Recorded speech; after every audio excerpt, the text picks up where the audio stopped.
La sagesse de Dieu et non la sagesse des hommes. Amen. Voilà, amen. Donc c'est un message que j'ai eu beaucoup à cœur cette semaine-là. Et je pense que Alain l'a un peu repris dans ce qu'il était en train de dire. Donc gloire à Dieu. Amen. Donc on va continuer avec l'Esprit de Dieu pour ça. Donc nous allons prier. Merci Seigneur Dieu Père pour ce message, ô Jésus. Alléluia. Père éternel Dieu, je veux que seulement que ta parole, Seigneur Dieu, soit au milieu de nous, Seigneur Dieu Père. Amen. Père éternel Dieu, je ne veux pas laisser place à l'ennemi, que je sois un instrument de ses mains, Père éternel Dieu. Dire avec la sagesse et les mots que tu m'as employés, instruis-moi moi-même afin de me sauver et de sauver ceux qui m'écoutent aussi. Amen. Père éternel Dieu, que ton nom soit béni au nom de Christ Jésus, le seul sauveur de l'humanité. Amen. Amen. Donc, on va juste prendre la parole dans 1 Corinthiens. Donc, le message, ça sera la sagesse de Dieu et non la sagesse des hommes. Amen. Pourquoi? Parce que, en fait, j'ai remarqué que en ce moment, on confond beaucoup sagesse de Dieu et sagesse des hommes. La sagesse de Dieu se fait dans la vérité. Et on va voir en fait qu'est-ce que la sagesse de Dieu. Et qu'est-ce que la sagesse humaine. Et qu'est-ce que la sagesse humaine peut nous faire contrairement à la sagesse de Dieu. Donc je vais bien expliquer ça dans ce message que Dieu m'a donné tout au long de cette semaine. Ah bon, au début de cette semaine. Et voilà, donc on va prendre la parole juste dans 1 Corinthiens à partir du verset 18. 1 Corinthiens comme À ça. partir du verset 18. 1 Corinthiens. Ah, tiens, 1. Excuse-moi, 1 Corinthiens 1, verset 18. à partir du verset 18. Amen, amen, amen. J'aime bien ce verset-là. Amen, amen. J'aime bien ce verset. Gloire à Dieu. Donc on dit, car la prédication de la croix, on va lire jusqu'au verset 24. Car la prédication de la croix est une folie pour ceux qui périssent. Mais pour nous qui sommes sauvés, elle est la puissance de Dieu. Car il est écrit, je détruirai la sagesse des sages et j'anéantirai l'intelligence des intelligents. Où est le sage? Où est le scribe? Où est le disputeur de ce siècle? Dieu n'a-t-il pas rendu folle la sagesse de ce monde? Car tandis que le monde, par cette sagesse, n'a point connu Dieu, dans la sagesse de Dieu, il a plu à Dieu de sauver les croyants par la folie de la prédication. Tandis que les Juifs demandent des miracles et que les Grecs cherchent la sagesse, nous prêchons Christ crucifié, scandale pour les Juifs et folie pour les Grecs. Mais pour ceux qui sont appelés, tant Juifs que Grecs, le Christ est la puissance de Dieu et la sagesse de Dieu. Amen, amen. Amen. Donc en fait là, parce que de fois quand on lit ce verset, car la prédication de la croix est une folie, mais elle est une puissance. Les gens pensent que la puissance là, c'est forcément les miracles. Mais on voit que non, pas du tout. Et c'est cet aspect que l'Esprit voulait me faire voir en fait. En fait, c'est pas les miracles, puisqu'on dit dans le verset 22, tandis que les Juifs demandent des miracles et que les Grecs cherchent la sagesse. Donc on voit que c'est pas ça. Mais on voit dans le verset 24, mais pour ceux qui sont appelés, ça veut dire qu'il faut d'abord qu'on soit appelé. Tant juif que grec, ça veut dire que le juif d'abord et le grec ensuite, ça veut dire le peuple païen, le Christ est la puissance de Dieu et la sagesse de Dieu. Amen. Donc, ce Christ-là, en fait, c'est lui la puissance de Dieu. Amen. Et aujourd'hui, nous allons parler de Christ parce que nous ne cessons jamais de parler de lui. Amen. Donc, en fait, il faut que nous soyons toujours centrés sur Christ, mes frères et sœurs. Amen. Il faut que dans tout ce que nous fassons, nous regardons, comme a dit Alain tout à l'heure, à Christ. Qu'est-ce que le Christ aurait fait à ma place? Parce qu'il vit en moi. Donc, il faut que nous soyons sages. Pas selon la sagesse de ce monde. Parce Parce que la sagesse de ce monde, Dieu l'a rendu déjà fou. Mais selon la sagesse que Christ nous donne. Donc, je veux que juste on parte dans Romains.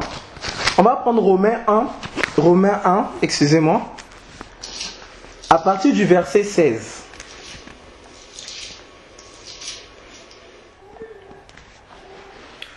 On dit, car je n'ai point honte de l'évangile de Christ, car c'est la puissance de Dieu pour le salut de tous ceux qui croient, du juif d'abord, comme j'ai dit, qu'on a vu dans Corinthiens, du grec ensuite, car en lui, la justice de Dieu est révélée de foi en foi, selon qu'il est écrit, le juste vivra par la foi. Amen. Donc, en fait, cette sagesse-là, cette prédication, c'est la puissance de Dieu. Et c'est Christ. Nous voyons que c'est Christ qui est cette sagesse. Et que c'est Christ qu'on doit toujours chercher dans notre marche. C'est Christ qu'on doit toujours chercher. Et à partir du verset 21, il dit quoi? Parce qu'ayant connu Dieu, ils ne l'ont point glorifié comme Dieu. Et ne lui ont point rendu grâce. Au contraire, ils sont devenus vains dans leur raisonnement et leur cœur destitué d'intelligence a été rempli de ténèbres. Se vantent d'être sages, ils sont devenus fous. Parce que c'est ça le problème. Le problème de foi dans notre marche chrétienne, c'est que nous voulons mettre Dieu dans une boîte. Nous voulons dire par exemple, Dieu, c'est comme ça, c'est comme ça, c'est comme ça, je dois marcher avec toi. En tant que c'est deux fois le gros problème, même quand on lit la Bible, même quand on est dans nos actions, on voit Dieu dans un plan en fait. Moi je pense que là c'est comme ça, moi je pense que là c'est comme ça. En fait l'histoire de Dieu, en fait la parole de Dieu c'est pas une histoire. Il faut que nous sachions que la Bible en fait c'est la parole de Dieu et Dieu en fait il a besoin de son esprit pour la lire. Amen. Parce que Dieu de fois il confond les sages dans la sagesse. Comme j'ai dit l'autre fois, il y a quelqu'un qui m'avait demandé, il m'avait dit souvent, mais Serge, moi quand je lis la Bible je ne comprends pas, je vois que des contradictions. Je dis c'est normal parce que tu n'as pas l'esprit de Dieu. Donc si Dieu voit dans ton cœur que tu viens avec des mauvaises dispositions, c'est normal que ça devient fou. Cette prédication devient la folie pour toi.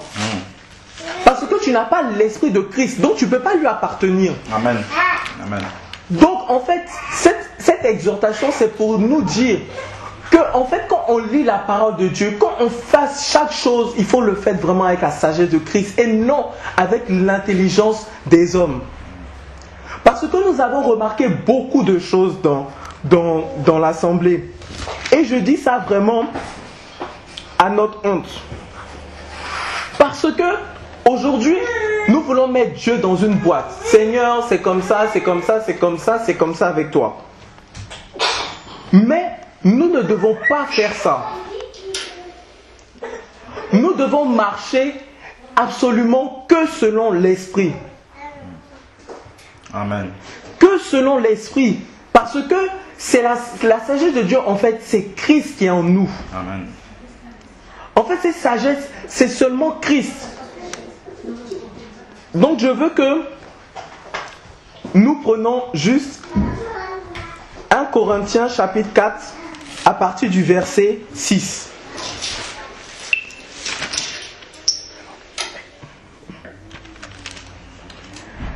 Or, mes frères, oui, 1 Corinthiens 4, verset 6. Or, mes frères, je me suis appliqué ces choses, ainsi qu'Apollos, à cause de vous, afin que vous appreniez en nos personnes à ne pas penser au-delà de ce qui est écrit, afin que nul de vous mette son orgueil en l'un pour s'élever contre l'autre.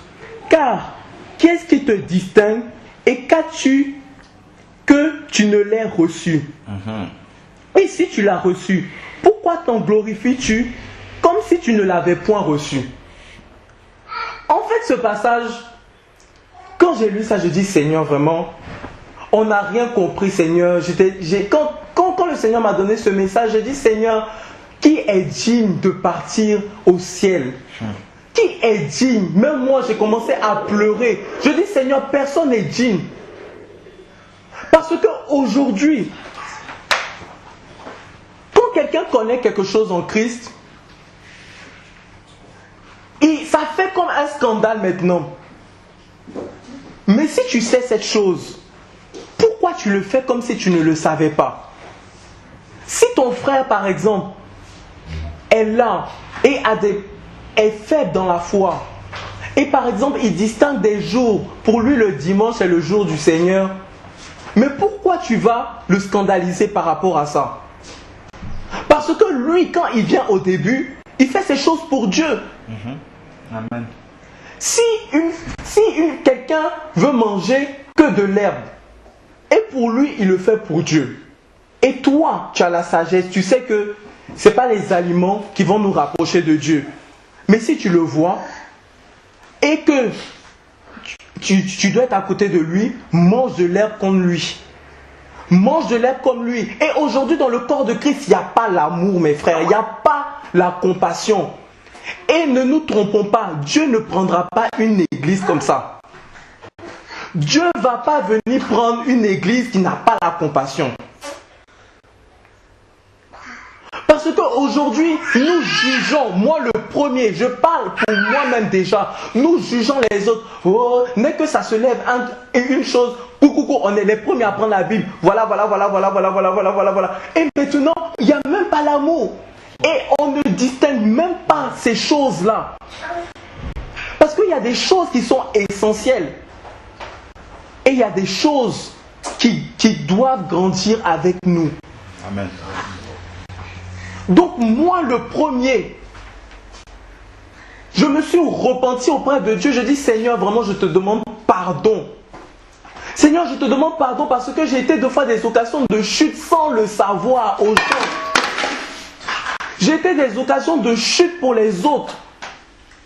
Parce que je savais des choses et je me glorifierais comme si je ne le savais pas. Et aujourd'hui, c'est notre marche. Parce que nous devons parvenir à l'unité de la foi. Amen. Voilà notre premier ministère. Qu'on soit des femmes ou qu'on soit des hommes, nous devons parvenir à l'unité de la foi. Et pour juste appuyer ce que je suis en train de dire, nous allons prendre déjà 1 Corinthiens chapitre 13 à partir du verset 4. On est toujours dans Corinthiens. On va prendre juste le 1 à partir du verset 4.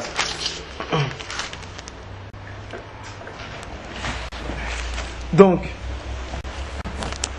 1 Corinthiens chapitre 13 à partir du verset 4. Donc on dit la charité est patiente. Elle est pleine de bonté. La charité n'est point envieuse. La charité ne se vante pas. Elle ne sent point d'orgueil. Elle n'est point malhonnête. Elle ne cherche point son intérêt. Elle ne se réjouit point de l'injustice, mais elle se réjouit de la vérité. Amen. Elle supporte tout. Amen. Elle croit tout. Elle espère tout. Elle endure tout. La charité ne périt jamais. Au verset 9, on dit, car nous ne connaissons qu'imparfaitement. Et nous ne prophétisons qu'imparfaitement. Mais quand à ce qui est parfait viendra, alors ce qui est imparfait sera aboli. Amen. Au verset 13, il dit, maintenant donc, ces trois choses demeurent, la foi, l'espérance, la charité. Mais la plus grande d'entre elles est la charité. Amen. Vous vous rendez compte? La plus grande d'entre elles, c'est la charité. Ça veut dire que cette charité-là, elle supporte tout. Quand tu vois ton frère, tu sais que bon, ces choses-là ne sont pas salutaires. Tu sais que s'il mange que de l'herbe, ça va pas, c'est pas ça qui va le faire enlever de Dieu, ou c'est pas ça qui va le rapprocher. En tout cas, c'est pas ça qui va le rapprocher de Dieu plus que ce que nous on sait. Mais quand tu le vois, tu es avec lui, mange de l'herbe comme lui. Jusqu'à au jour qu'ils comprennent ces choses. qui comprennent que je parle des choses ici qui ne sont pas salutaires. Je ne parle pas des choses parce qu'après maintenant on va dire oh de tout. Je parle des choses qui ne sont pas salutaires. Il ne faut pas confondre des choses. Donc ces choses qui ne sont pas salutaires, il faut qu'on prenne ces choses-là et vraiment qu'on encourage ceux qui sont faibles dans la foi. Vraiment c'est ça. Parce que si aujourd'hui on voit un catholique et pour lui c'est dimanche qui est le jour du Seigneur, ne discutons pas trop son opinion. Laissons-le comme ça et laissons-le qu'il s'asseye avec l'intimité avec Christ. Et lui-même il va grandir dans ça. Amen. Bien sûr, s'il est en train d'adorer des idoles, là on va lui dire écoute, là c'est quand même, là tu peux pas te mettre devant la statue de Marie. Mais il y a des choses ou par exemple qui ne sont pas salutaires pour eux. Si par exemple une femme, pour elle, elle veut mettre que des robes, je donne un exemple, et l'autre par exemple veut s'habiller que décemment, et pour elle ne pas mettre une robe ou s'habiller décemment, c'est ça la décence. Il faut qu'on les laisse ensemble grandir. Amen. Et à la fin, de toute manière, Dieu dira c'est qui a raison. Mais nous savons que ces choses-là ne sont pas salutaires. Amen. C'est pas ça qui va nous rapprocher de Dieu ou qui va nous enlever des choses de Dieu. Amen. Donc, il faut que nous fassions juste attention par rapport à ces choses.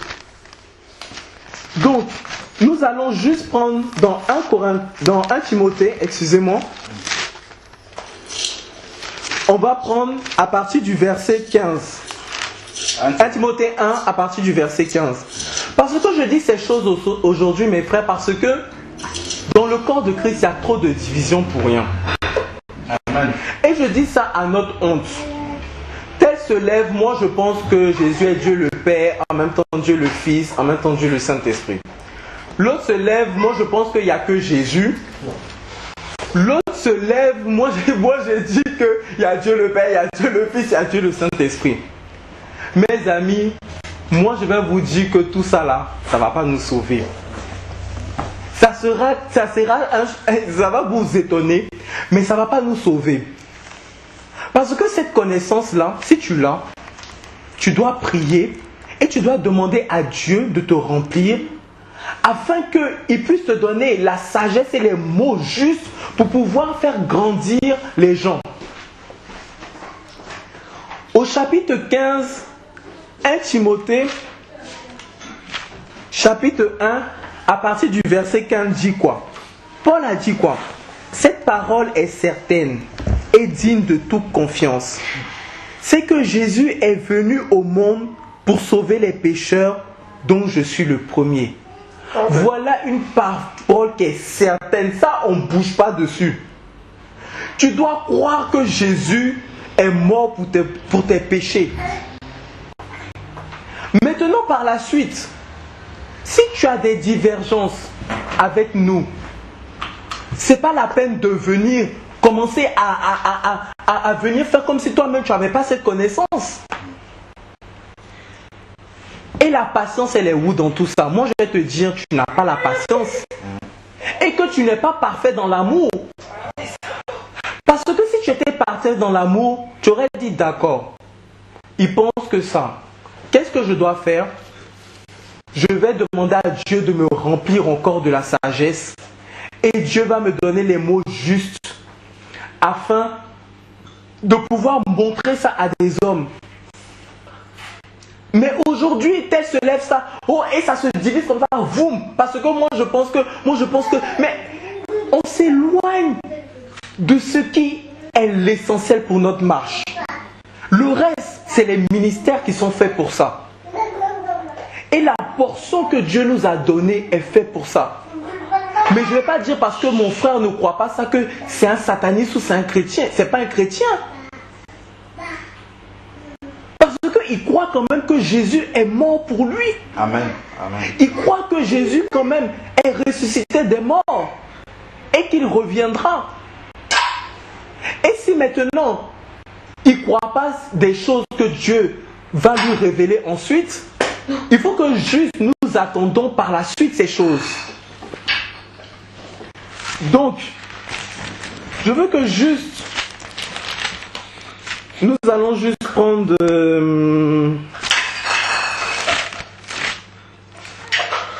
on va prendre 1 Jean.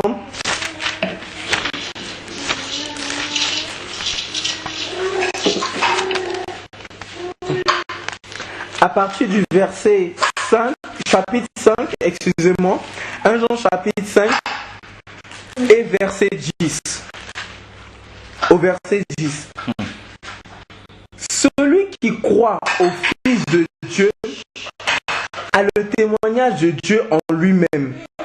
Celui qui ne croit point Dieu le fait menteur puisqu'il n'a pas cru au témoignage que Dieu lui a rendu de son Fils. Et voici le témoignage, c'est que Dieu a donné la vie éternelle et cette vie est dans son Fils. Qui a le Fils a la vie, qui n'a point le Fils de Dieu n'a point la vie. Amen. Mais pourquoi on veut chercher d'autres choses qui ne sont pas? Les musulmans n'ont pas la vie. Les bouddhistes n'ont pas la vie. Moi, je le dis à haute voix. Amen. Les catholiques, ceux qui sont dans les fausses doctrines, n'ont pas la vie. Mais si nous sommes dans la doctrine de Christ, et nous croyons de tout notre cœur que c'est ça, après le reste, Dieu va nous faire grandir dans ces choses-là. Amen. Dieu va nous éclairer dans ces choses-là. Parce que le corps de Christ aujourd'hui est divisé pour rien. Non seulement nous ne sommes pas parfaits dans l'amour, et encore nous sommes dans les divisions.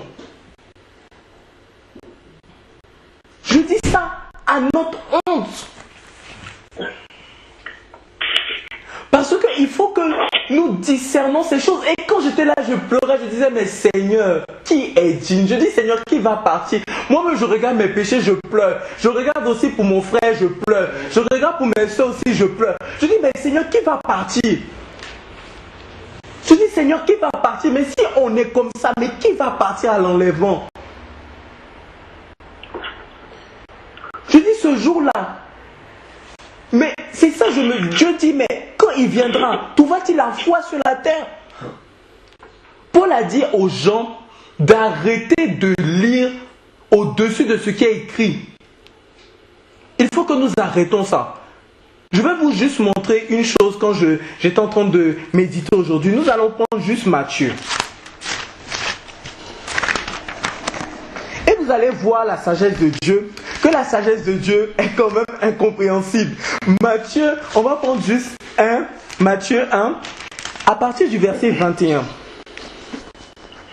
Et vous savez, ça fait qu'il y a des gens, maintenant, tellement ils n'ont pas connu la sagesse de Dieu, ils disent même que la Bible, tout ça c'est faux. Parce que ils sont partis dans l'égarement total. Parce que quand on veut jouer avec Dieu, c'est ce qui se passe. Dieu nous envoie un esprit d'égarement. Et mes frères, il ne faut pas que cela soit parmi nous. Parce que ce Dieu-là, il est redoutable. Il est amour, mais il est redoutable. Amen. Donc il faut que nous accrochons à ces choses. Il faut que nous soyons dans le lien d'amour. Il faut que nous soyons toujours dans cet amour. On soit solidaires. Qu'on soit des enfants dignes. Que quand le Seigneur nous regarde, il dit voilà. Alain est parfait comme moi je veux être parfait. Marcel est parfaite comme moi je suis parfait. Et c'est ça qui va nous faire qu'on sera différent des autres. Et que les gens, et on ne va même pas parler, mais les gens vont commencer à se repentir. Parce que quand ils vont voir le témoignage de notre vie, il y en a même qui vont fuir. Parce que David disait là-bas, le méchant n'a pas sa place dans l'assemblée des justes. Donc, je vais vous donner le verset 21. Donc, on est dans Matthieu 1 à partir du verset 21. Et elle enfantera un fils et on lui donna le nom de Jésus, Sauveur, dans ma Bible, car c'est lui qui sauvera son peuple de leurs péchés.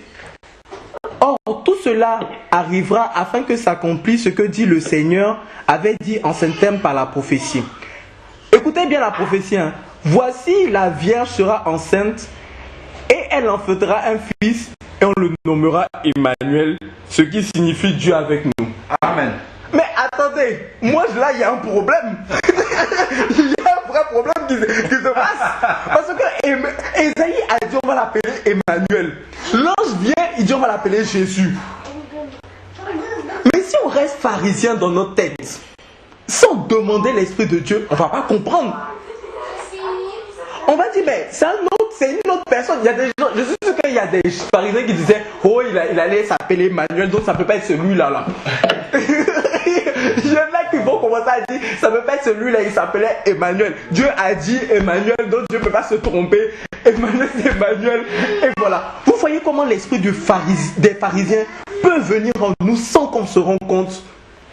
Si nous ne demandons pas à Dieu vraiment de nous éclairer, parce que Dieu est au-dessus de sa parole.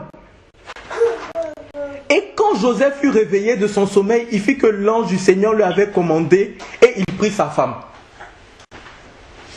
Et aujourd'hui, les gens s'étonnent de beaucoup de choses. Vous voyez un peu la prophétie de Dieu. Dieu a dit ce fils s'appellera Emmanuel. Et finalement, c'est Jésus qui s'appelle. Est-ce que vous allez dire que ce n'est pas lui? C'est lui qui est là. Mais, parce que la prophétie de Dieu, Dieu a confond les sages. Dieu, c'est pour ça Dieu a confondu les sages. Parce que eux, ils voulaient mettre Dieu dans une boîte en disant c'est comme ça. Les pharisiens disaient c'est comme ça, c'est comme ça. Pourquoi vous pensez que les pharisiens n'ont pas cru en Jésus? Parce que quand ils lisaient les prophéties, ils se disaient qu'il allait venir, il allait régner sur la terre et son règne n'allait pas avoir de fin. Mais ils se sont rendus compte que le règne qu'ils pensaient n'était pas le règne que Dieu avait mis dans sa pensée. Et c'est ceux seulement qui avaient l'esprit de Christ qui ont vu que ça c'est lui le Messie. Amen. Parce que l'esprit qui est en eux disait que non, moi je sais que celui-là, c'est lui le Messie. Donc, regardez une chose. Dieu, Jésus quand il est venu, il a dit dans une parole là-bas, je ne l'ai pas trouvé, mais il a dit heureux. Le royaume est pour ceux qui aiment la justice. Le royaume est pour ceux qui aiment, pour qu'on soive de la justice et tout ça. Dans Matthieu là-bas. Matthieu 5. Matthieu 5, oui. C'est le sermon sur la montagne. C'est ça. Amen, amen. Merci, Patrick. Matthieu 5. Donc, je suis sûr que c'est Matthieu 5. Heureux les pauvres en esprit, car oui, le royaume de Dieu. Matthieu 5, verset 3. Oui, voilà, c'est ça. Ah, gloire à Dieu. Celui que je lisais. Voilà, heureux les pauvres en esprit, car le royaume des cieux est à eux. Heureux ceux qui sont dans l'affliction, car ils seront consolés. Heureux les débonnaires, car ils hériteront de la terre. Heureux ceux qui ont faim et soif de la justice, Amen. car ils seront rassasiés. Heureux les miséricordieux. Regardez, car ils obtiendront miséricorde. Amen. Mais aujourd'hui, les gens, toi qui ne mets pas ça, toi qui ne mets pas ça, toi qui ne mets pas ça, hop, tu vas aller en enfer, hop, tu vas faire ça. Mais attends, qui vit comme ça selon l'amour? Et toi, tu penses que toi, tu vis selon l'amour, toi qui dis ces choses-là? Tu ne vis pas selon l'amour. Parce que l'amour ne dit pas que quelqu'un va descendre en enfer ou quelqu'un va monter au paradis. L'amour, au contraire, supporte tout, il croit tout. Il dit, ah mon frère, c'est dans les larmes, dans les pleurs. Ah Seigneur, aie pitié déjà de moi parce que je ne suis pas parfait. Mais aie pitié aussi de mon frère parce que je vois qu'en ce moment, c'est difficile pour lui. Aie pitié de lui, Seigneur.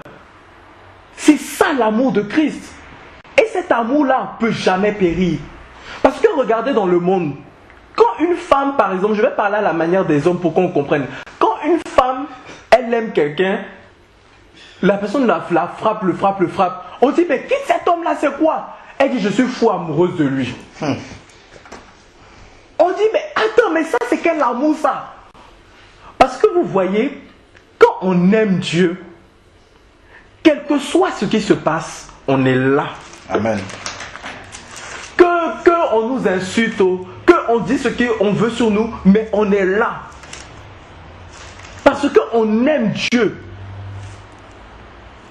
Parce que cet amour-là, Dieu le sait, qu'elle croit tout, elle espère tout. Comme il a dit dans Corinthiens là-bas. Donc voilà. En fait, nous allons juste continuer dans 1 Corinthiens. Donc on va prendre chapitre 6 à partir du verset 12. Donc 1 Corinthiens chapitre 6 à partir du verset 12 dit quoi? Toutes choses me sont permises, mais tout ne sont pas profitables. Toutes choses me sont permises, mais je me rendrai esclave d'aucune chose. Vous savez, ce verset-là, on l'avait déjà partagé avec des frères. Et il y a quelqu'un qui me disait, mais Serge, pourquoi par exemple tu ne fumes pas? Je dis non, parce que je suis le temple du Saint-Esprit et j'ai pas envie de fumer. Il me dit que, je dis c'est mauvais pour mon corps. Il dit mais le coca aussi c'est mauvais pour ton corps.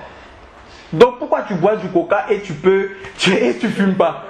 Là il nous a posé quand même, c'était quelqu'un qui a avancé quand même dans la parole de Dieu, je tiens à préciser. Donc après, je me suis tué. Il y a un de mes amis qui est venu et qui a dit mais le problème c'est quoi? C'est que c'est l'esclavage. Ben oui, après j'ai dit oui, après j'ai répondu, j'ai dit oui, c'est ça le problème. Parce que quand tu fumes, après tu deviens esclave de la cigarette. Et c'est ça qui n'est pas bien. Parce que tu peux boire du coca aujourd'hui, dans 10 ans tu peux boire encore du coup, tu peux ne pas boire du coca dans 10 ans et maintenant tu seras tranquille. Mais quand tu commences à être esclave de quelque chose, directement on voit que ta volonté n'y est plus. Donc là directement, il y a un problème par rapport à ta sanctification en Christ. Parce que tu ne dois pas être esclave de quelque chose, mais tu dois être esclave de la justice et de Christ. Amen. Vous voyez des fois comment le diable il met des péchés subtilement dans notre vie. C'est pour ça que ceux qui deviennent esclaves des choses, c'est là le problème. Quand tu deviens esclave du dépigmentation de la peau, parce que tu penses que c'est ta peau, c'est pas ta peau, mais tu te dépigmentes la peau. Mais quand tu es esclave de ça, est-ce que tu penses que vraiment tu es en train de vivre dans la sanctification?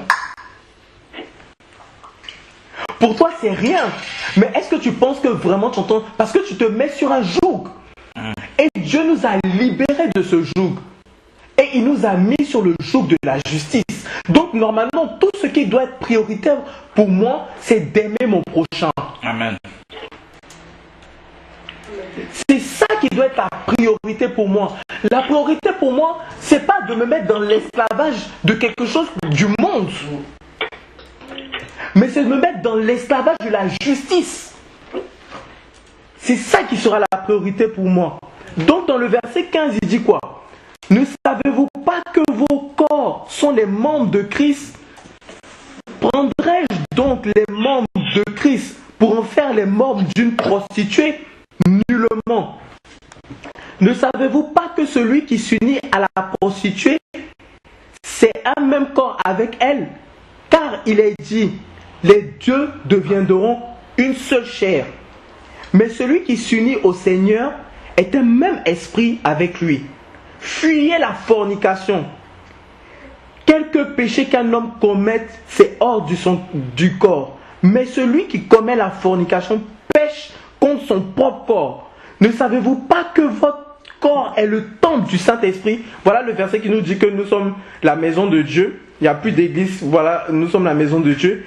Qui est en vous et qui vous a été donné et que vous n'êtes point à vous-même, car vous avez été rachetés à un grand prix. Amen. Glorifiez donc Dieu en votre corps et en votre esprit qui appartiennent à Dieu. Amen. Pourquoi Paul n'a pas dit que glorifiez Dieu seulement dans votre esprit et finalement votre corps, tout sera bien? Non, il a dit que glorifiez Dieu dans votre corps, et après il dit et glorifiez Dieu dans votre esprit, parce qu'il sait que si on a l'esprit de Christ, nous avons la capacité de pouvoir nous sanctifié dans notre corps non seulement et dans notre esprit aussi. Amen.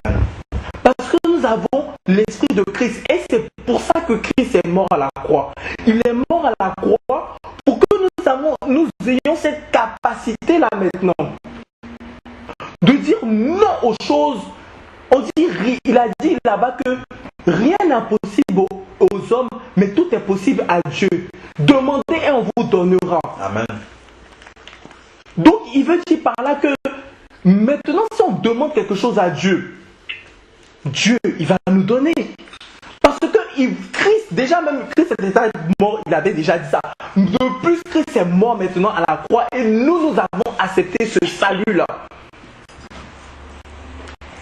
Donc, d'autant plus que quand maintenant Dieu nous voit, il ne voit plus Alain Patrick, mais il voit Christ en lui. Amen. Donc les choses changent. Il voit Christ en lui. Donc quand Alain lui dit, bon, Père, voilà, j'ai besoin de ça, directement, hop, quand c'est selon sa volonté, ça se réalise. Parce que c'est Christ qui voit maintenant en nous. Amen. C'est pour ça que Christ dit, il n'a pas peur de nous s'appeler ses frères. Attends, est-ce que vous comprenez? On est les frères de Christ. C'est grave.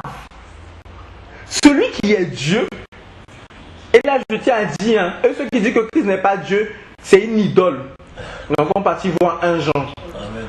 Voilà. Donc Amen. Amen. maintenant, Amen. je tiens à le dire. Ça, on ne peut pas négocier. Voilà, on ne peut pas négocier. Sur d'autres choses, on peut revenir, mais ça, on ne peut pas négocier. Ça, on ne peut pas négocier. Voilà. C'est Dieu. Voilà. Donc, Dieu n'a pas peur de nous appeler ses frères. Amen.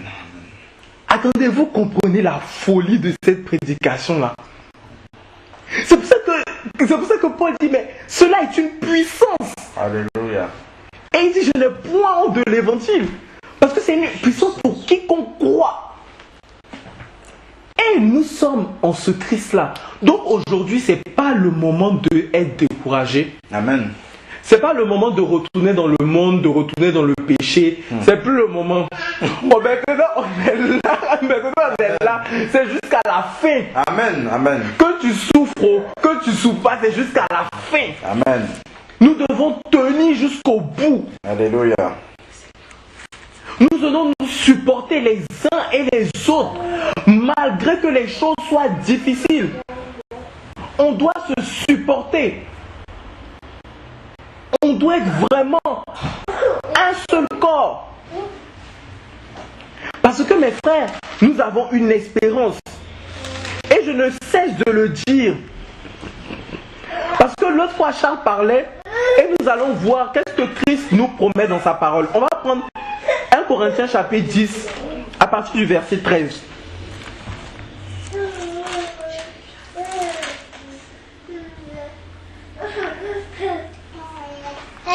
Dieu dit, aucune tentation ne vous est survenue qui n'ait été une tentation humaine. Amen. Or Dieu est fidèle et il ne permettra point que vous soyez tentés au-delà de vos forces, mais avec la tentation, il vous en donnera aussi l'issue, afin que vous puissiez la supporter. Amen. Vous vous rendez compte? Mais ça, c'est la folie. Ça veut dire qu'on connaît tout en fait. Dieu, non seulement il nous met la tentation, il nous donne aussi le chemin pour suivre, il nous donne aussi comment s'en sortir. Mais ça, c'est la folie. Mais ça, c'est la folie. Ça veut dire que les gens ne peuvent pas comprendre. Parce que nous avons l'esprit de Christ. Et vous savez, c'est quoi l'esprit de Christ? L'esprit de Christ, laissez-moi vous dire, c'est l'esprit de Dieu. Amen. Amen. Donc, attendez, je ne sais pas si vous vous rendez compte. Amen. L'esprit de Christ, c'est-à-dire que quand tu marches, quand les gens te voient, quand toute chose qu'on fait, ça doit être Dieu qu'on voit manifester en nous. Mais ça, c'est pas possible. Comment on peut croire? C'est pour ça que les gens ne peuvent pas croire. Les gens disent ça, c'est la folie. C'est pour ça que certains gens ne peuvent pas croire. Parce que cela est trop important. Et nous passons à côté de ça. On est dans la distraction. Le diable nous met dans la distraction. Dieu va te bénir. Dieu va te donner une voiture. Tout ça, c'est la distraction. C'est la distraction. Nous, on n'a pas besoin de ces choses-là. Nous, on a besoin de connaître Christ, de connaître qui nous sommes en Christ. Amen. Amen. On a besoin de ces choses afin de grandir. Parce que quand ces choses vont commencer à être manifestées en nous, mais vous allez voir, on va voir, c'est pas vous, on va voir des choses vraiment magnifiques, merveilleuses. On va voir des choses qui se passent. Non seulement ça commence déjà, ça a déjà commencé, mais imaginez-vous qu'on va vraiment, chacun de nous va commencer à pratiquer ces choses-là bien comme il faut. Mais vous allez voir ces choses, vous voyez voir les gens, les vies vont changer, les familles vont changer. Vous allez voir, on sera même plus qu'une famille même. J'étais avec des frères, on passait 5 heures de temps au téléphone. On ne voulait plus se laisser. On se laissait même dans la tristesse. On se laissait dans la tristesse parce que mon esprit témoigne que ce frère-là, il a l'esprit de Christ. Amen. Donc quand je le vois déjà, mon esprit est en joie. Amen. Amen. Parce que je reconnais en lui qu'il y a l'esprit de mon Créateur. Et c'est comme ça que nous savons qui est de Dieu, qui n'est pas de Dieu. C'est pour ça que personne ne peut nous tromper. Parce que quand on écoute, après on va demander à Dieu, ou dès qu'on écoute, Dieu nous dit non, ça c'est pas bon. Allez, ça dans le panier c'est bon. Là, ça dans le panier c'est pas bon. Nous, on connaît déjà ces choses. Mais Dieu n'a pas donné la grâce à tout le monde pareil. C'est pour ça qu'il y a ces ministères. Parce qu'il y a des gens, Dieu a déversé sa grâce. C'est pas que Dieu est injuste, mais c'est comme ça Dieu il est. Et on ne peut pas comprendre ses voies. Parce qu'il a mis cette grâce dans chacun de nous de manière différente. C'est pour ça qu'il y a ces ministères. Et ces ministères sont justes. Ils sont rien. Les ministères ne sont rien du tout. Donc, on va juste prendre... On va prendre juste 1 Corinthiens chapitre 10 à partir du verset 7. Donc il dit, ne devenons donc point idolâtres comme quelques-uns, selon qu'il est écrit, le peuple s'appuie pour manger et pour boire, puis ils se levèrent pour danser. Quand j'ai lu cette parole, j'ai commencé à rigoler. J'ai fait, mais Seigneur, c'est ce qui se passe dans les assemblées en ce moment. Les gens, ça écoute ta parole, après ça se lève pour danser. Et c'est dans l'idolâtrie. C'est ça le pire. Ils sont dans l'idolâtrie. C'est pour ça que nous ne devons pas devenir comme cela. Nous devons toujours faire attention. Nous devons toujours faire attention à ce que l'amour soit la première, nos premières de nos priorités dans chaque chose que nous faisons. Nous devons vraiment... C'est 1 Corinthiens 10 à partir du verset 7. Donc nous devons faire attention dans ces choses-là. À ne vraiment pas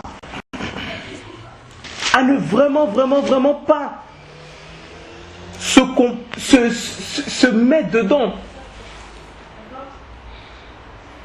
Donc nous allons prendre juste aussi 1 Corinthiens 15, on est beaucoup dans Corinthiens aujourd'hui. 1 Corinthiens 15 à partir du verset 19. Déjà.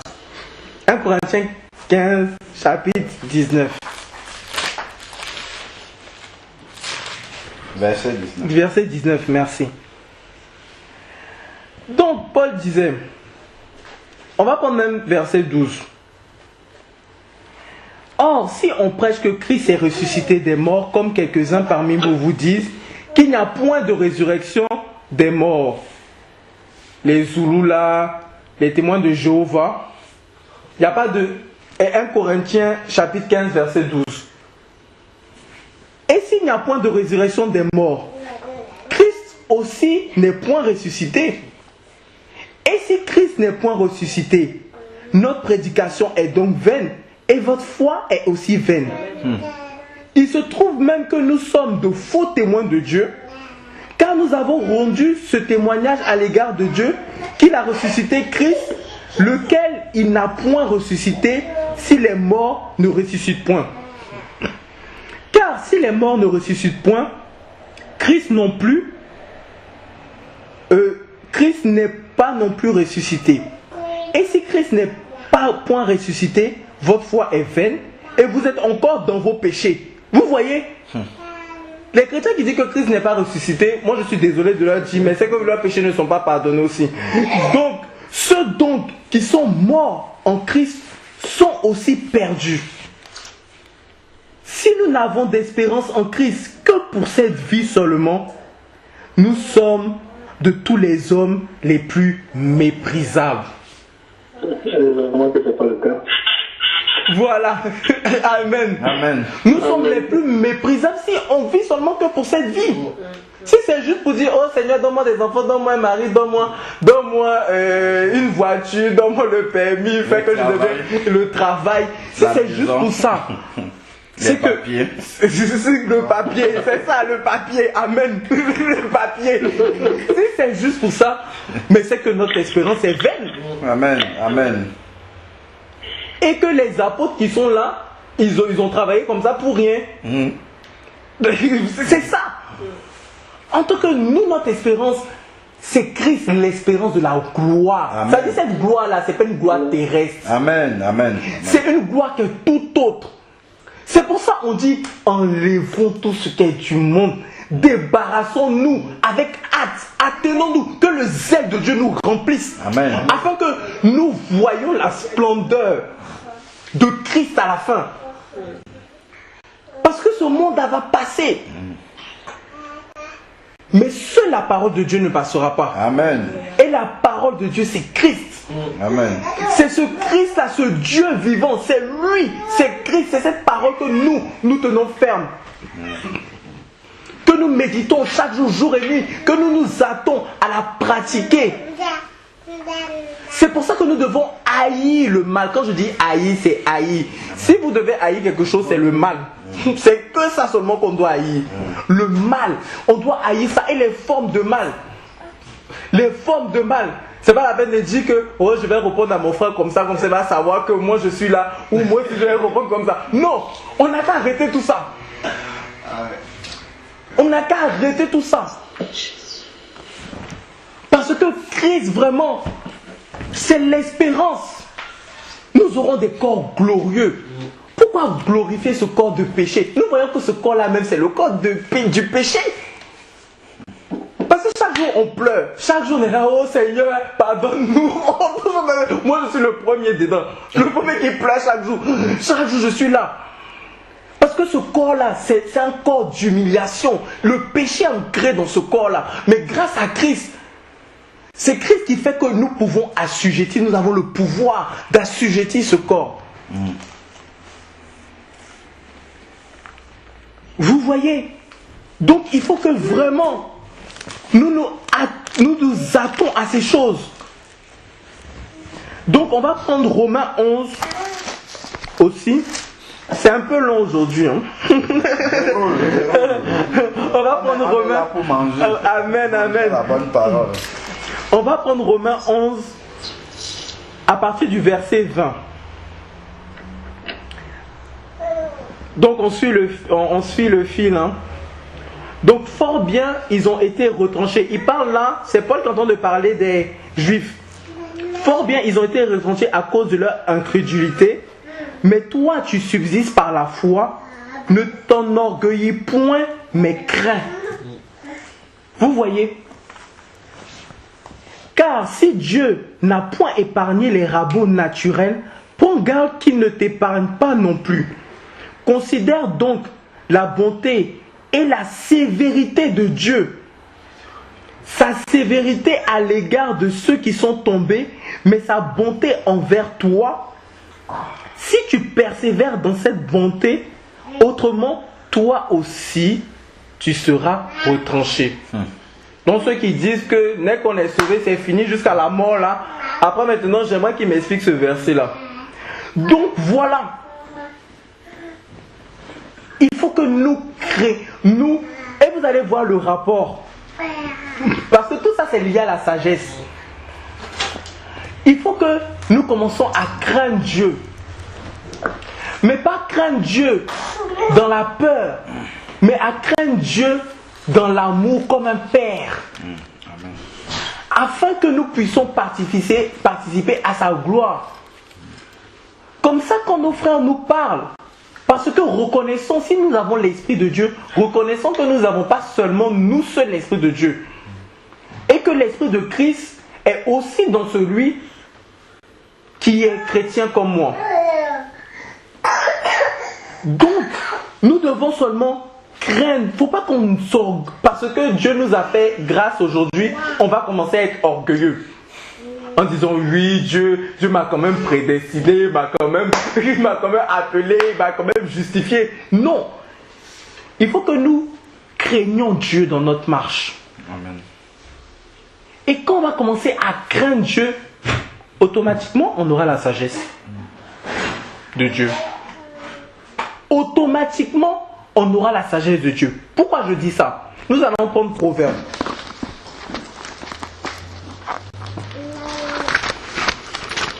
Nous allons prendre Proverbe,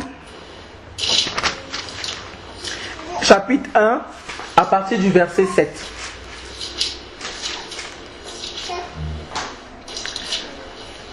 La crainte de l'Éternel est le principal point de la science. Mais les fous méprisent la sagesse et l'instruction. Vous voyez, la crainte de Dieu, c'est ça le principal point de la science. Mais dans le chapitre 3, regardez, Proverbe 3, on va prendre à partir du chapitre 7. Donc, Proverbe chapitre 3, verset 7. Donc, il dit,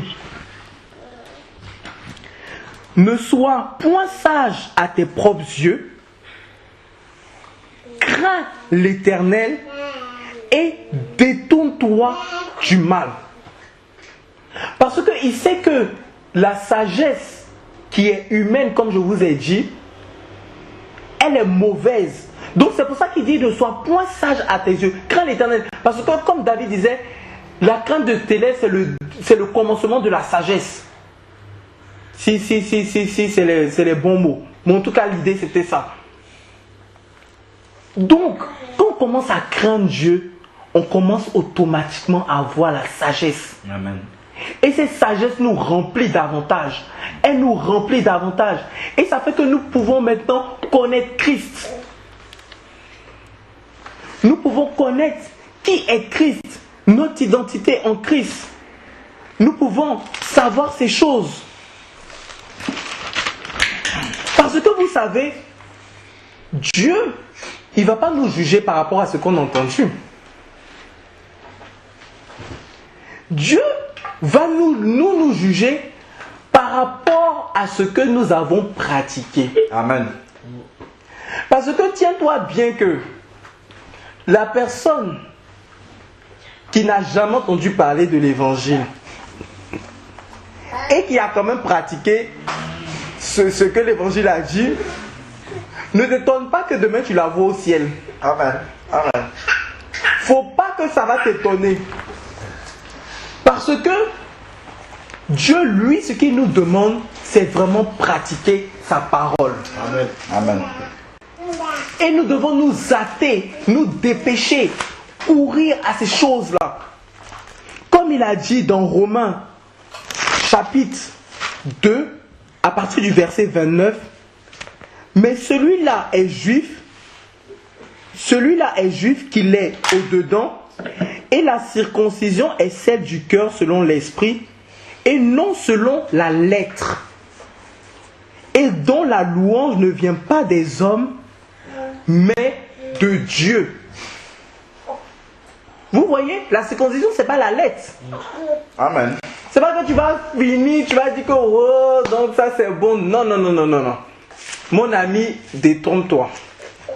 La circoncision, c'est celle du cœur. C'est pour ça Étienne vous a dit incirconcis de cœur, parce que les Juifs sont circoncis. Il a dit incirconcis de cœur.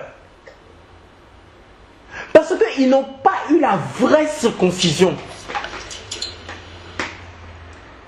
Parce que la circoncision du cœur, c'est quand on pratique la parole de Dieu. Amen. Et c'est ça, la vraie circoncision du cœur. Donc, il faut que vraiment, mes frères et sœurs, nous puissions pratiquer ces choses. Nous puissions nous affectionner aux choses de l'esprit. Amen.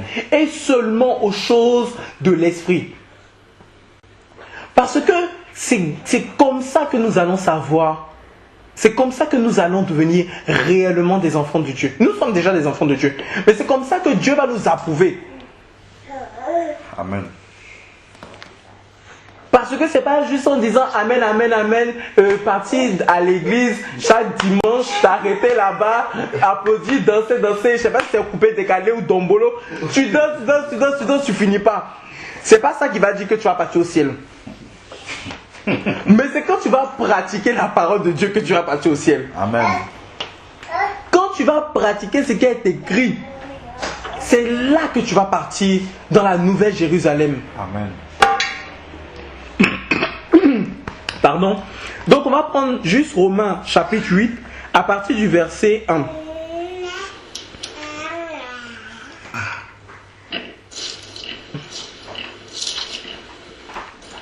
Donc il dit quoi?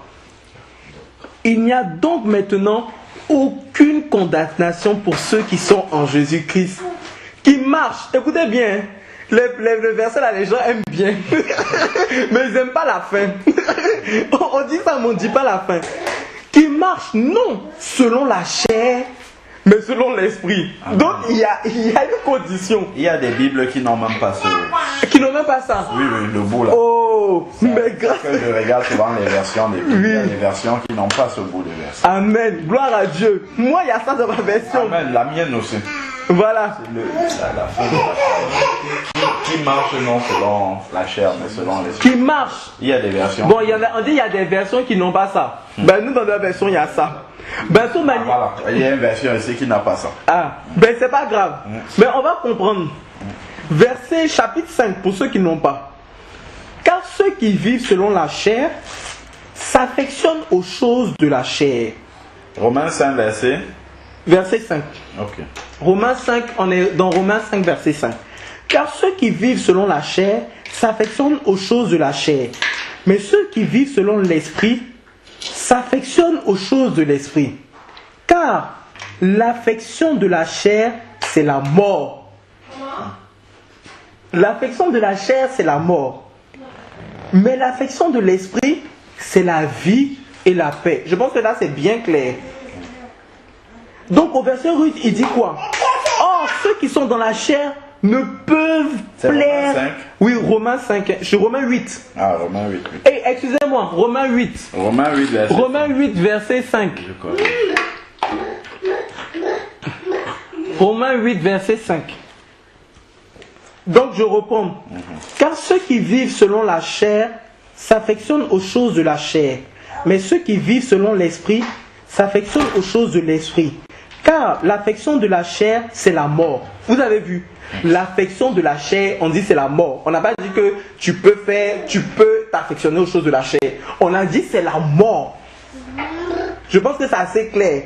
Mais l'affection de l'esprit, c'est la vie et la paix. Amen. Bon, on va lire le verset même 7. Parce que l'affection de la chair est inimitié contre Dieu. Inimitié. Car elle ne se soumet pas à la loi de Dieu et en effet, elle ne le peut. Or, ceux qui sont dans la chair ne peuvent pas plaire à Dieu. Amen. Donc, mon ami, toi qui es encore dans la chair, et moi-même je me mets dedans, si nous sommes encore dans la chair, demandons pardon à Dieu. Parce qu'on ne peut pas plaire à Dieu dans la chair. Donc, arrêtons de vivre selon la chair. Efforçons-nous. Nous le pouvons. Parce que Christ est en nous déjà. Amen. On peut le faire. C'est pas quelque chose qui peut nous étonner. Parce que Christ est en nous. Et il faut que juste par des prières, des supplications, on demande à Dieu. Mais vous pensez que Dieu va nous donner ça rapidement? Parce que lui-même, il attend ça de nous. C'est quelque chose qu'il attend de nous. Il veut que nous nous affectionnons aux choses de l'esprit. Amen. Parce qu'il a bien dit, si tu es dans la chair, tu ne peux pas plaire à Dieu. Donc toi, on te dit que tu es toujours dans la chair, commence à te poser des questions. On a dit que 2 fois on peut être dans la chair, ça, il n'y a pas de problème. Mais si tu es toujours dans la chair, commence à te poser les vraies questions. Verset 13. Voilà, verset 13. Alain Patrick me dit, verset 13. En effet, si vous vivez selon la chair, vous mourrez. Mais si par l'esprit vous faites mourir les œuvres du corps, vous vivrez. Amen. Et on sait que la vie, c'est en Christ. Donc, si on meurt, c'est que, mes amis, on n'est plus en Christ parce que l'esprit est mort avec nous. Donc, il faut que nous arrêtons, nous, de juger de gauche à droite pour un rien, pour un non. On se divise, on se juge, on se divise, on se juge. Parce que, en fait, c'est de fois nous. Quand on vient à Christ, on dit, n'ayez pas une trop haute opinion de vous-même, mais voyez les gens comme supérieurs à vous. Mais quand on dit ça là, n'oublions pas que homme spirituel juge de tout, selon la parole de Dieu. Donc, faut pas qu'on se dise aussi que oh, je vois ça, mais non. On juge spirituellement. Si tu es enfant spirituel, tu es enfant spirituel. Quand tu parles, on t'entend, mais on sait que tu es enfant spirituel. On le sait. Donc, il faut que nous aussi, on prenne nos dispositions par rapport à ça. Parce que dit ce verset, l'enfant ne va pas dire ce verset et puis va raconter tout et tout ce qu'il veut. En tout cas, on sait que par rapport à la parole de Dieu, ce n'est pas ça. Donc, il faut que nous fassions attention par rapport à ça. Il faut que vraiment nous regardons tous les versets que j'ai donnés. Nous regardons la sagesse de Dieu. Il faut que nous, la sagesse de Dieu, c'est l'amour. D'abord, la charité, la foi et la persévérance ensuite. Mais c'est l'amour. C'est le lien de l'unité. Parce que vous allez voir, quand on sera dans ce lien de l'unité, l'esprit va vraiment, la présence de Dieu. Parce que vous savez, il y a plusieurs sortes de présence de Dieu. Tu peux avoir un peu de présence de Dieu, tu peux avoir beaucoup de présence de Dieu, tu peux être rempli de la présence de Dieu. Il y a plusieurs sortes. Et quand nous allons voir ces choses, nous allons voir la présence de Dieu vraiment manifestée parmi nous. Nous allons voir dans nos vies des choses qui se transforment, des choses qui changent. Nous allons voir ces choses-là vraiment de manière visible. Parce que nous aurons compris que c'est l'amour qui prône. C'est tout ça, c'est l'amour de mon prochain. C'est mon prochain. Même s'il est là, il me méprise. Mais moi, je lui fais un grand sourire, je passe. Lui-même, il va se poser la question. Il va dire, mais attends, lui là, qu'est-ce qu'il a? Il aime trop le mal, qu'est-ce qui se passe? Mais mais quelque part, quand Dieu va le visiter, il va se rappeler de toi. Amen. Peut-être ça sera aujourd'hui, peut-être ça sera demain, tu ne sais pas quand. Mais quand Dieu va le visiter, il va se rappeler, il va dire, ah, je connais quelqu'un, mais vraiment lui, je pouvais l'appeler quelqu'un qui marchait vraiment selon Dieu. Parce que quand je voyais son comportement, pour moi, c'était vraiment quelqu'un qui marche selon la parole. Et c'est ce témoignage qu'il doit avoir de nous. C'est ce témoignage que les païens, que même les chrétiens, nous autour, on doit avoir de nous-mêmes. En disant qu'on voit Christ en chacun de nous. Pas en disant, oh toi là, on voit trop la chair dans ton comportement. Donc, fais attention par rapport à ça. Non, il faut qu'on voit ces choses. Et vous savez pourquoi il y a plein de satanistes dans les assemblées? Parce qu'il n'y a pas ça. C'est pourquoi que les satanistes sont là, ils se baladent dans les assemblées, ils sont tranquilles, ils peuvent faire ce qu'ils veulent, il y en a qui jettent des armes magiques, ils font tout ce qu'ils veulent dans l'assemblée et c'est bon. Parce qu'il n'y a pas l'amour. Parce que, regardez ce que David dit dans Psaume 1. On va voir.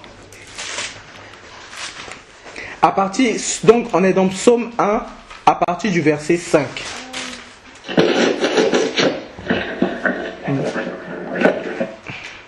Donc, Psaume 1, à partir du verset 5. Il dit, c'est pourquoi les méchants ne subsisteront pas dans le jugement, ni les pécheurs dans l'assemblée des justes. Je pense que ce passage est bien clair. Amen. Donc, les pécheurs dans l'assemblée des justes. Parce que quand vous voyez les apôtres, vous voyez que ceux qui pêchent, ils ne duraient pas. Il y avait beaucoup qui étaient livrés. En tout cas, eux, ils prenaient les sanctions vite fait. Eux, ils n'étaient pas là pour jouer. Parce que nous, aujourd'hui, on joue trop. Il faut qu'aussi, on ait aussi ce côté de la parole de Dieu. C'est vrai qu'il y a l'amour, tout ça. On prend ça. On est d'accord. Mais à un moment, il faut qu'on voit les choses quand même en face. Parce que où il y a les hommes de Dieu, il y a aussi le jugement de Dieu aussi qui est là. Donc il faut qu'on fasse attention. On vient, on t'explique les choses, oui, bien comme il faut, il n'y a pas de problème. Mais quand on voit qu'il y a trop de choses aussi, nous on va prendre nos dispositions. On te livre à Satan. On te livre à Satan.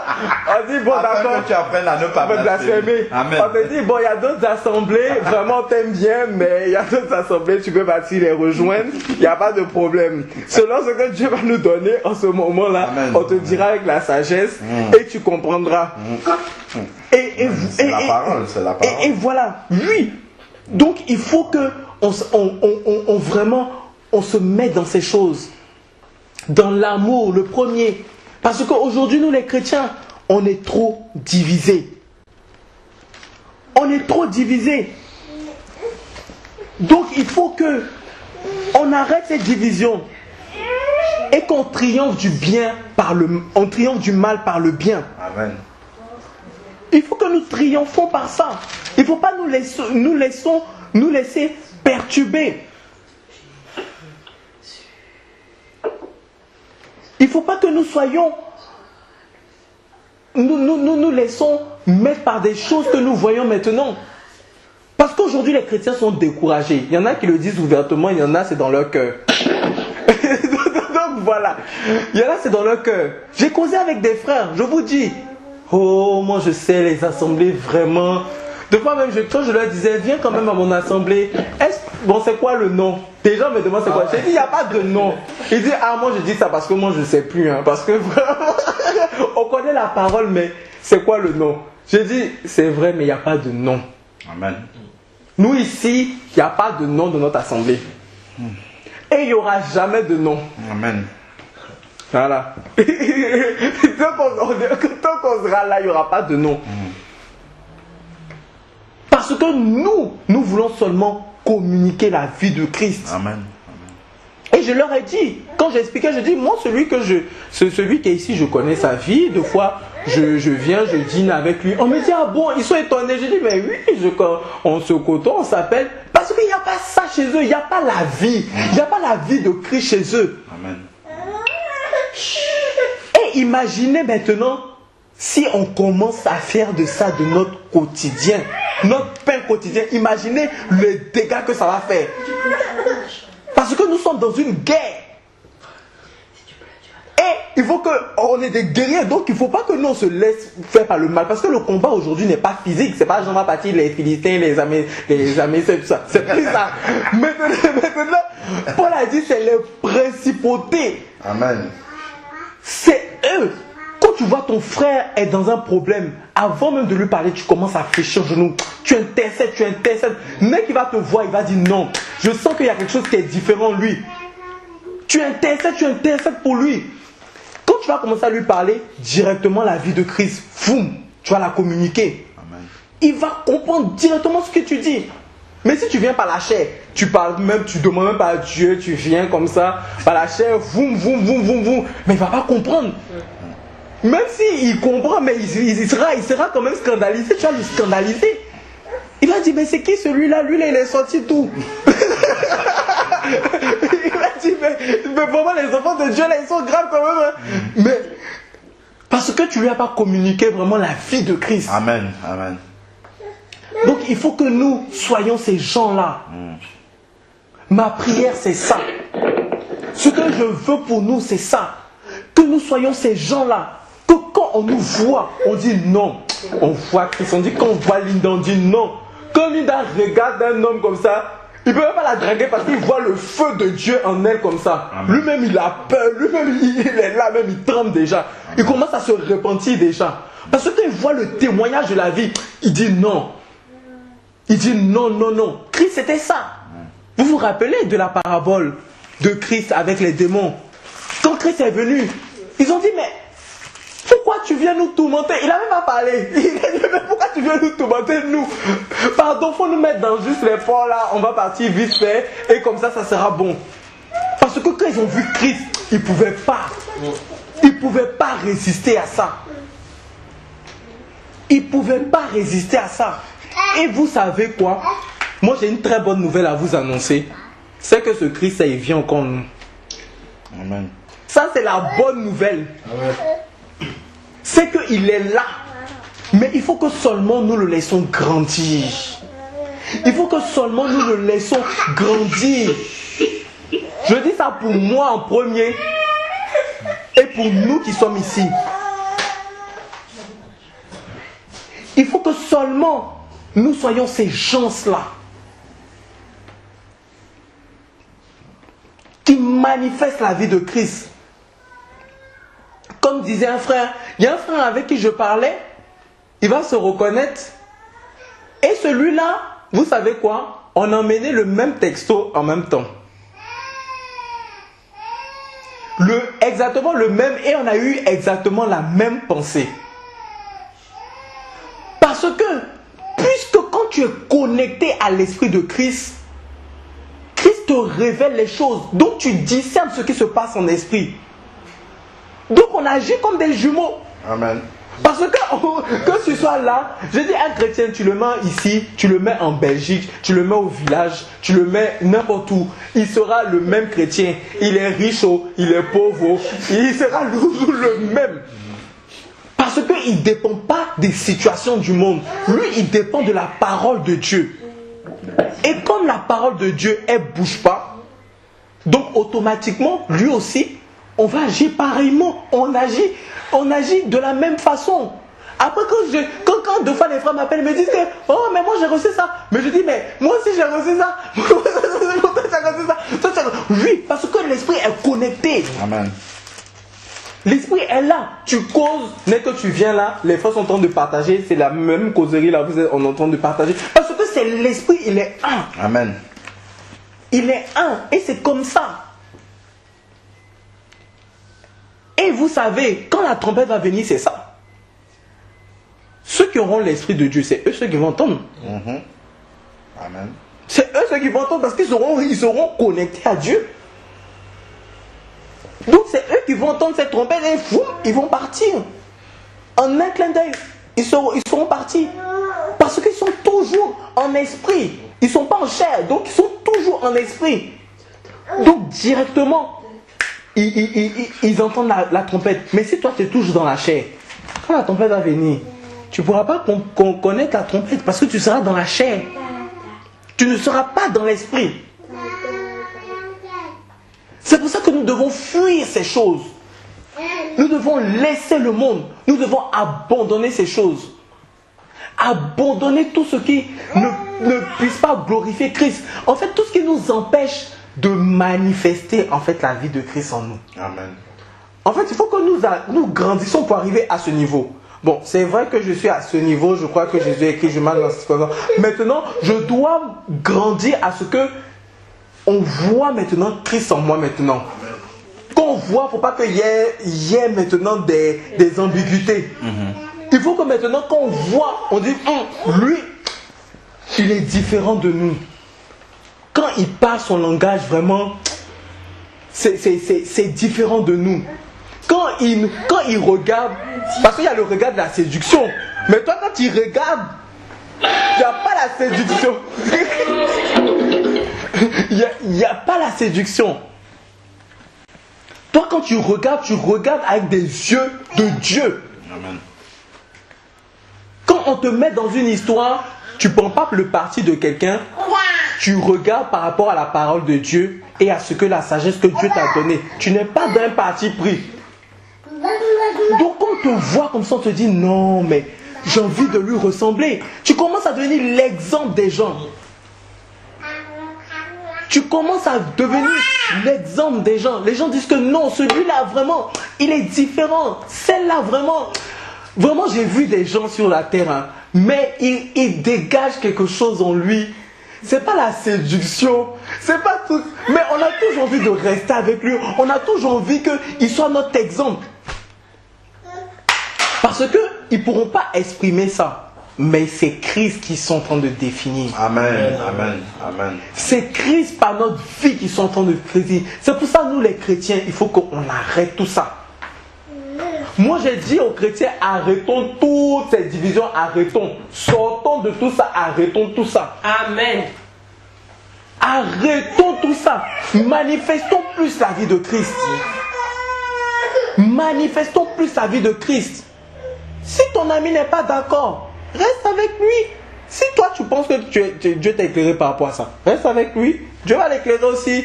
Si toi aussi tu t'es trompé, tu vas marcher, vous allez marcher ensemble. Demain vous allez dire que mon ami tu t'es trompé. Donc voilà. Lui-même va venir, va te demander pardon et on continue le chemin ensemble. Parce que nous qui avons Christ, on est différents des autres. Et nous-mêmes, on ne connaît pas notre identité. Parce qu'on est différent des autres. On a l'Esprit Saint. On a la sagesse de Dieu. Donc ça, les autres ne l'ont pas. Les bouddhistes ne l'ont pas. Les musulmans ne l'ont pas. Toutes ces religions n'ont pas Christ. Mais nous, on a Christ. Et on n'a rien mérité pour ça. C'est ça le scandale. C'est qu'on n'a rien mérité pour ça.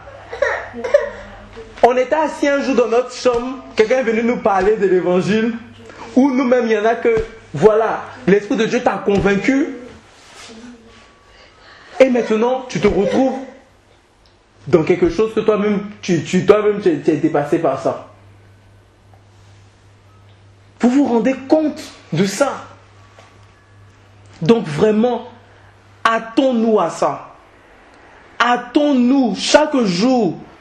Et je vais finir déjà toujours répéter ça. Jusqu'à ce qu'on parvienne à ça. Que ce soit moi d'abord et nous tous ensuite. Jusqu'à ce qu'on ait un amour débordant envers les autres. Que ça devienne naturel. Que ça devienne naturel. J'appelle Alain.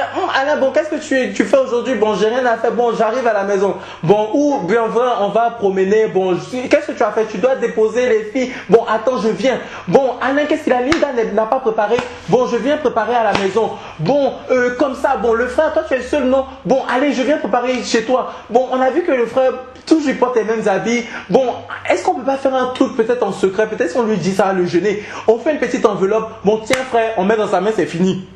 Il n'avait pas le temps de dire que non, je veux prendre. On met dans ta main, on dit bon, prends soin de toi, tout ça, bon, voilà, la vie manifestée. En fait, on a besoin de ça. C'est de ça, c'est ça qui nous manque. C'est cette petite chose là qu'il faut dans l'assemblée. Amen. C'est vraiment ça. Donc vraiment, c'est ce que je tenais à dire. Dans les mots que Dieu a pu mettre en moi, vraiment c'est ça. Alléluia. Vraiment c'est ça. Donc nous allons prier. Amen. Amen. Merci Seigneur Dieu, Père éternel Dieu, pour ta parole, Père éternel Dieu. Alléluia. Pour moi d'abord, Seigneur Dieu, nous te demandons pardon. Moi d'abord, le premier. Pardon. S'il y a eu des manquements, s'il y a eu, Père éternel Dieu, des choses qui ne t'ont pas glorifié dans ce que j'ai fait, si j'étais scandalisé, si, Père éternel Dieu, j'ai fait du tort à mon frère, à ma soeur, Seigneur Dieu, je te demande pardon, Seigneur Dieu. Aide-moi à changer mon caractère, aide-moi à avoir l'amour, aide-moi